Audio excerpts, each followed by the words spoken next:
So this video is just a really quick, simplified explanation of correlational research. Hopefully it just supplements your reading. So correlational research is when you look at two variables and we want to see if those two things are related to one another. Whenever you look at that research on paper, whenever you graph that data, it's going to look like a scatter plot. So I have on here, if I can get it on the screen, this right here is a scatter plot of a positive correlation. And so what you're looking at on the x-axis is whatever variable you have at the bottom here. Maybe that is temperature. And so then maybe you want to see if temperature is related to how much people sweat. So those are your two variables.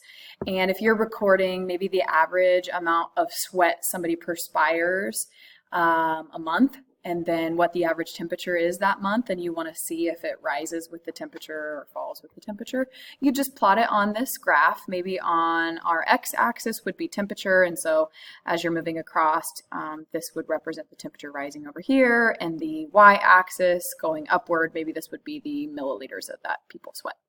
So you would plot the average temperature of this month. Maybe it was a really low temperature, and they're not sweating very much. The temperature is low. So this little dot would represent the relationship of amount of sweat and the temperature that month. But as the temperature increases, you can see the sweat is also rising. So you can see this farthest dot out here, the temperature is very hot and people are sweating more. And so what's happening here is we would say that this is a positive correlation, and basically that means that the variables move together.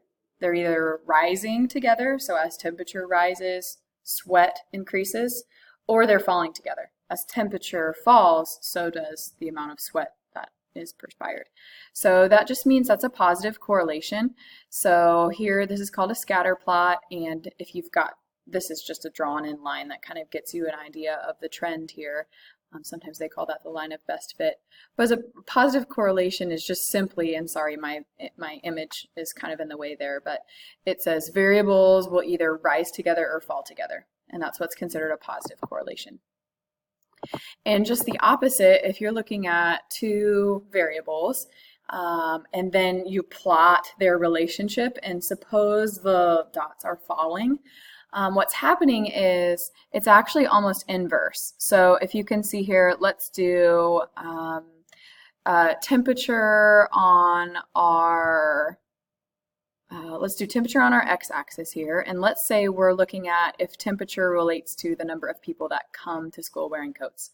So we would say going across the x-axis, it's really cold down here, it's low, and then it's working all the way up and it's really high down here.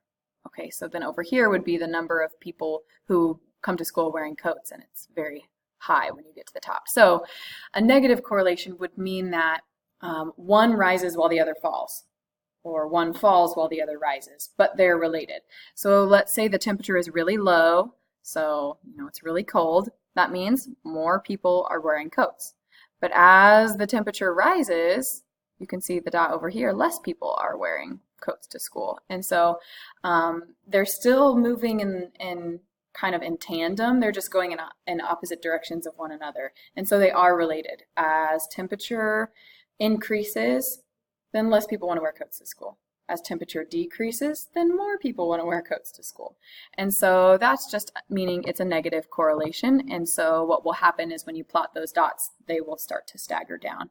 And so that's called a negative correlation, when variables are related to one another, but one rises while the other falls, or one falls while the other rises. Something else that is not on this slideshow, but something just to keep in mind is whenever you're plotting this on a chart, you can also come up with something called the correlation coefficient. And a correlation coefficient is just a number value that tells you how related they are, because some things aren't related. And so you can come up, and I'll draw this so you can see it, but you'll have a number line. Let me get this on my board here. So a correlation coefficient will be, it'll have some value between 1 and -1. Okay, and so if it's a negative correlation and it's a perfect negative correlation, then the correlation coefficient will be -1. If it's a positive correlation and it's a perfect positive correlation, then your correlation coefficient will be a +1. And then anywhere in between, it could still be correlated, but just the closer your correlation coefficient is to 1 or -1, the more closely it is correlated. If you end up with a 0, and I won't ask you to how to figure this out, but basically what you would do is you would take all of your coordinates and you'd put it into a formula, and it would tell you how closely related they are. And suppose your number comes up as 0, that means they are not related at all. And your graph would be, you'd have a scatter plot like this, but they would not have a pattern. The dots would be all over the place, and that would mean there's no correlation and your correlation coefficient would be 0. If you're still having kind of a downward slope, but the dots aren't exactly on the line, maybe they're kind of scattered a little bit out like this, your correlation coefficient might be a -0.8. Or if it's a positive correlation going upward and the dots aren't exactly in a line, but they're moving upward, it might be a +0.7. And that's close to 1. So the closer it is to 1 or -1, that means it's correlated, but the closer it gets to those ones, then it has a stronger relationship. And so that's what a correlation coefficient is. There's also something else to keep in mind. Correlation doesn't mean they cause each other. So correlation just means that when we're observing these variables, we're noticing that they are related, but that doesn't mean one causes the other. A really popular example of this is ice cream sales and crime rates. If you were to plot ice cream sales and crime rate, they actually rise together and fall together during certain times of the year. As summer, onsets, ice cream sales increase, and so does crime rate. As winter starts to come in and winter starts to really, December, January, ice cream rates fall, crime rates fall, or ice cream sales. And so if you were to plot that, and someone might say, oh my gosh, all these criminals must be stealing ice cream, or ice cream must be making people commit crimes. And that is not the truth.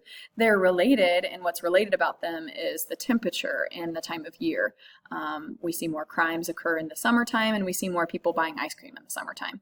And so if you were to plot it on a scatter plot, they would be related, but you can't make the assumption that one causes the other. So correlational research does not tell us if one variable causes the other. It just helps us make predictions. So it helps us understand that, well, I can assume if ice cream is increasing, then crime is probably increasing. I can make that prediction because I know they're correlated, but I can't assume ice cream is causing crimes.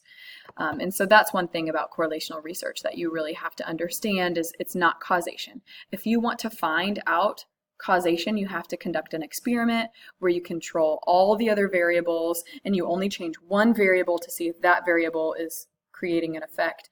But a correlational research is just we're observing two variables and we're trying to find out if they're related. So you cannot make a causal statement like one variable causes the other with correlational research. So correlation indicates a possibility. So in one sense, with the temperature and wearing coats, there's a possibility that the temperature might be causing people to want to wear coats or not. But we can't know that for sure unless we are actually conducting an experiment.